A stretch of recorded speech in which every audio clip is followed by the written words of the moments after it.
Assalamualaikum warahmatullahi wabarakatuh. Usapang impeachment po tayo. Ano po? Ang ating pong pag-uusapan ay ano po ba yung pagkakaiba ng impeachment proceeding nung araw at yung impeachment proceeding ngayon? Ano po? Simulan po natin dun sa filing.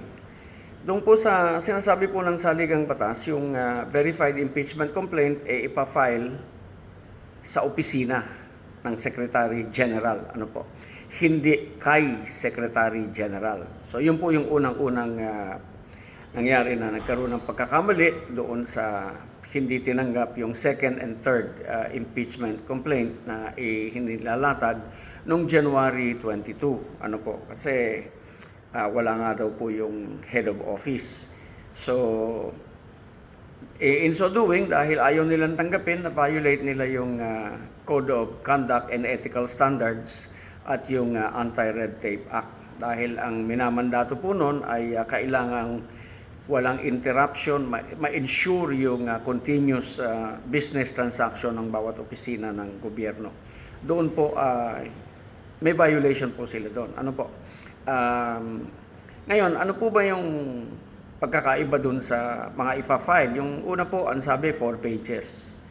Walang attachment. Yung second po, may attachment. Yung third, maraming attachment.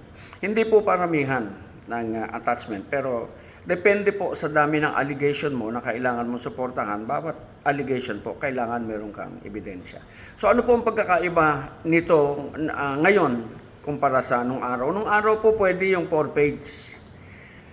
Pwede pong ma-initiate yung 4-page verified impeachment complaint. Ano po? Kahit walang attachment, nung araw pwede. Ngayon po, hindi na pwedeng ma-initiate yung 4-page na verified impeachment complaint kasi sabi nga po ng Supreme Court sa kaso nga po ng Duterte versus House of Representatives, the impeachment is an effective tool for accountability. Dito po natin mapapanagot ang mga matataas na opisyal ng ating bansa. Ano po? Presidente, Vice Presidente, Head of Constitutional Commission, mga justices, at saka yung ombudsman. Sila po kasi ay impeachable officers. Ano? So, sila po mapapanagot natin sa pamamagitan ng pagpa-file ng verified impeachment complaint. So, yung pong ipa-file mo, kailangan, nung araw, kahit nga po 4 page, wala, may initiate po yon. Yung ngayon po, pag final mo na sa Secretary General, pupunta po yon immediately po, pagka-receive ng Secretary General, it should be forwarded to the office or referred to the office of the speaker. Immediately po yon, right away. Mabilis po yun, hindi pwedeng bukas o sa isang linggo o sa makalawang. Kailangan pong immediately forwarded, immediately referred to the office of the Speaker of the House. Ngayon yung Speaker of the House po, pagkatanggap niya nun, dadaan niya po yata yan dun sa Committee on Rules. Ano? Sa Committee on Rules, doon po nila ngayon e-examinin. Ito bang pinail mong verified impeachment complaint sang-ayon sa naging ruling ng Korte Suprema. Kailangan may naka-attach na ebidensya. Kailangan po kompleto. Yung evidence, yung judicial affidavit, kung merong video, i-attach mo yung... Basta lahat po kompleto ng attachment.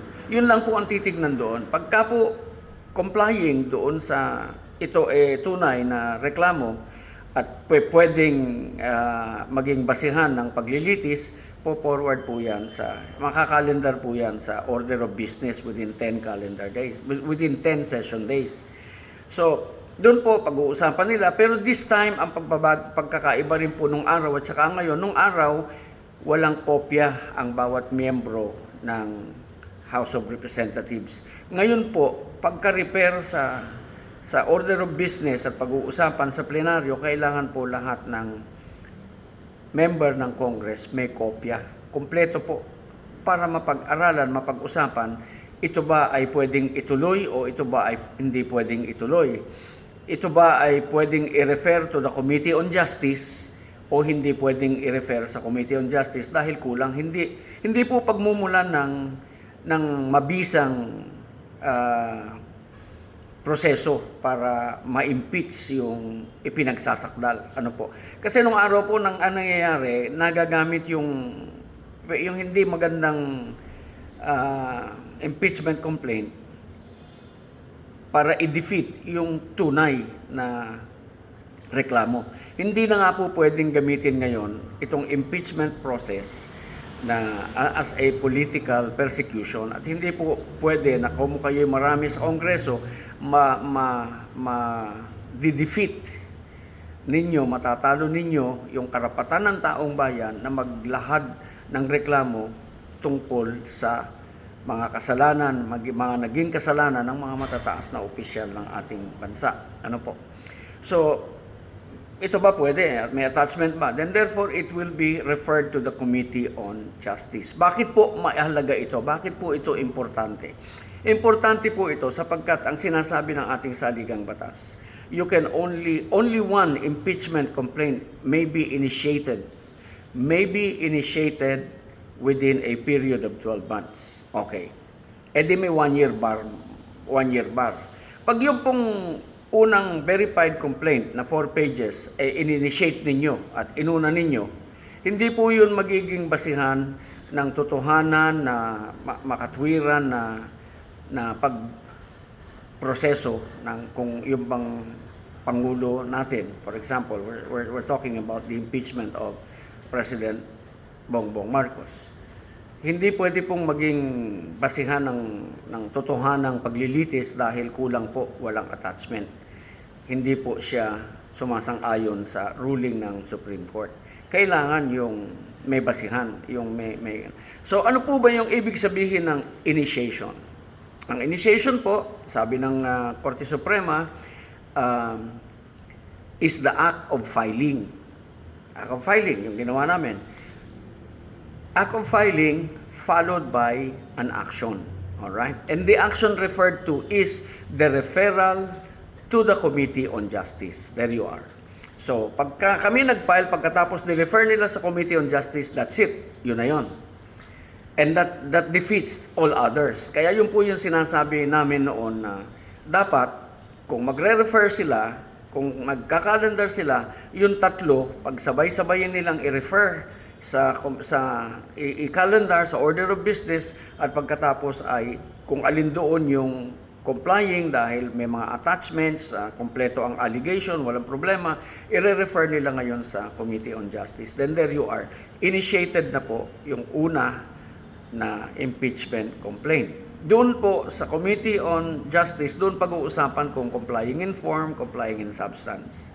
Iba po yung pagtalakay doon sa umpisa kung yun ay dapat mong bigyan ng proseso, ano po, kung yun ay dapat mong ituloy dahil yan ba siyam, yan ba lokohan lang o hindi, yan ba to defeat the right of the people na madinig ang kanilang pagreklamo sa ating Pangulo, ano po. So, yun po yung kailangan nating bantayan, na kailangan hindi ma-initiate yung mali, yung hindi totoo na verified impeachment complaint.